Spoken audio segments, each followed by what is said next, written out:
Bienvenue dans ce deuxième épisode des témoignages étranges. Comme mentionné, cette saison est dédiée à certains mystères qui se sont déroulés dans la région de l'Abitibi-Témiscamingue, une région située tout au centre de la province du Québec. Les témoignages reçus proviennent de gens qui ont vécu un aspect étrange de leur vie. Ainsi, je me veux discret sur l'identité des témoins. Donc, bien des prénoms ont été changés afin de ne pas compromettre leur identité. Pour faire suite à l'épisode précédent, je vous fais part d'un témoignage d'une femme qui a vécu un épisode difficile dans son adolescence.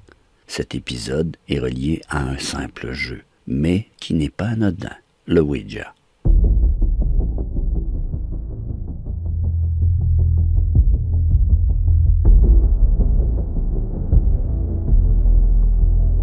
Dans cette histoire, il s'agit d'une adolescente à qui on va lui donner le prénom d'Annie. Elle habitait à Amos depuis plusieurs années et elle ne pensait pas qu'on puisse y vivre des choses étranges. Pourtant, ça lui est arrivé il y a quelques années et elle avait 16 ans à l'époque. Elle précise qu'elle a toujours été une fille calme et studieuse. Annie n'était pas une personne sorteuse. Tout au contraire, elle était une babysitter, des fois 2 soirs par semaine, sinon plus. Un soir, elle devait aller garder chez un couple qu'elle ne connaissait pas beaucoup. Mais le monsieur, dans la fin de la trentaine, travaillait avec son père. Il était rassurant et à sa place. Donc elle ne s'inquiétait pas trop. Les 2 enfants qu'il fallait garder dormaient déjà à son arrivée dans l'appartement. Celle que l'adolescente trouvait étrange, c'était la mère des enfants. Celle-ci ne parlait pas, mais observait de la tête aux pieds, comme si elle voulait lire en elle, selon ses dires. C'est le père qui donnait les directives. En fait, la mère était vraiment étrange par la façon de s'habiller, un peu comme une hippie, mais c'était surtout qu'elle fixait étrangement de ses grands yeux bleus. Elle était plutôt jolie, mais son regard glaçait le sang. Finalement, on la laissait seule, tandis que les parents quittèrent pour quelques heures. Il n'y avait pas de télévision et encore des boîtes non vidées de leur déménagement récent. Ils étaient en ville depuis peu. Tout ce qu'il y avait de correct, c'était un divan et une lampe dans le petit salon. Rien d'autre. La jeune gardienne avait l'étrange impression que la soirée allait être très longue. Elle ouvrit la porte d'une chambre et elle pouvait y voir un lit double sur lequel dormaient des jeunes enfants d'environ 3 et 4 ans. Elle referma la porte doucement pour ne pas les déranger. Finalement, elle passa 1 heure à tourner en rond, sans savoir quoi faire. Et sans trop savoir pourquoi, elle a ouvert la porte d'un garde-robe.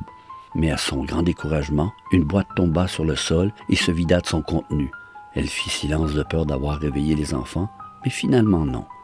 Annie s'agenouilla sur le sol pour ramasser les affaires qui étaient des trucs étranges, comme des talismans, des statuettes de bois africaines et autres objets étranges dont elle ne connaissait même pas la nature. C'est alors qu'elle est tombée sur une planche de Ouija.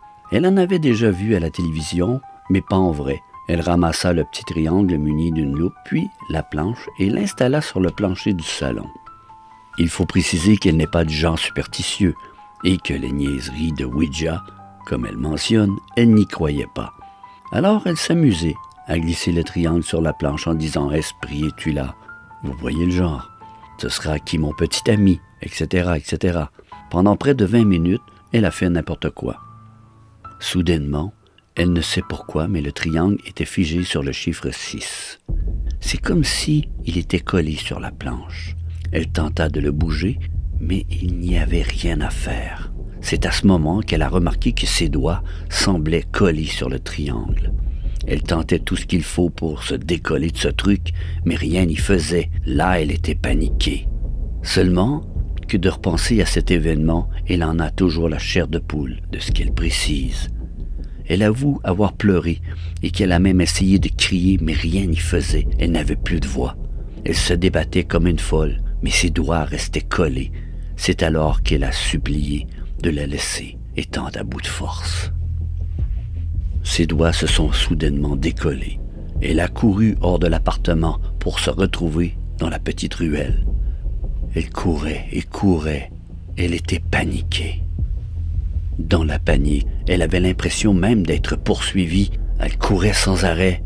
Puis, d'un seul coup, elle s'est arrêtée, essayant de réfléchir. Elle ne pouvait quand même pas laisser les enfants seuls comme ça. Elle comprenait qu'elle ne pouvait pas fuir et elle ne voulait pas y retourner. Au bout de quelques minutes, elle a séché ses larmes et elle est retournée dans l'appartement à contre-cœur. Après avoir pris de bonnes respirations, elle a ramassé la planche en tremblant comme une feuille pour la remettre dans la boîte qu'elle a replacée dans le placard. Elle ne s'explique pas comment elle a eu le courage de faire ça, mais elle l'a fait. Le reste de la soirée, Annie est restée assise sur le coin du divan, pétrifiée, en trouvant chaque minute très longue. Il était passé 23 heures quand le père et la mère sont arrivés. Elle faisait son possible pour rester calme, mais elle tremblait toujours. « Tu vas bien ?» demande le père qui avait remarqué qu'elle n'était pas très bien du tout. Elle a fait un signe que tout allait bien que ce fût loin d'être le cas. Elle s'éloigna vers la sortie pour constater la femme qui observait la porte de la garde-robe.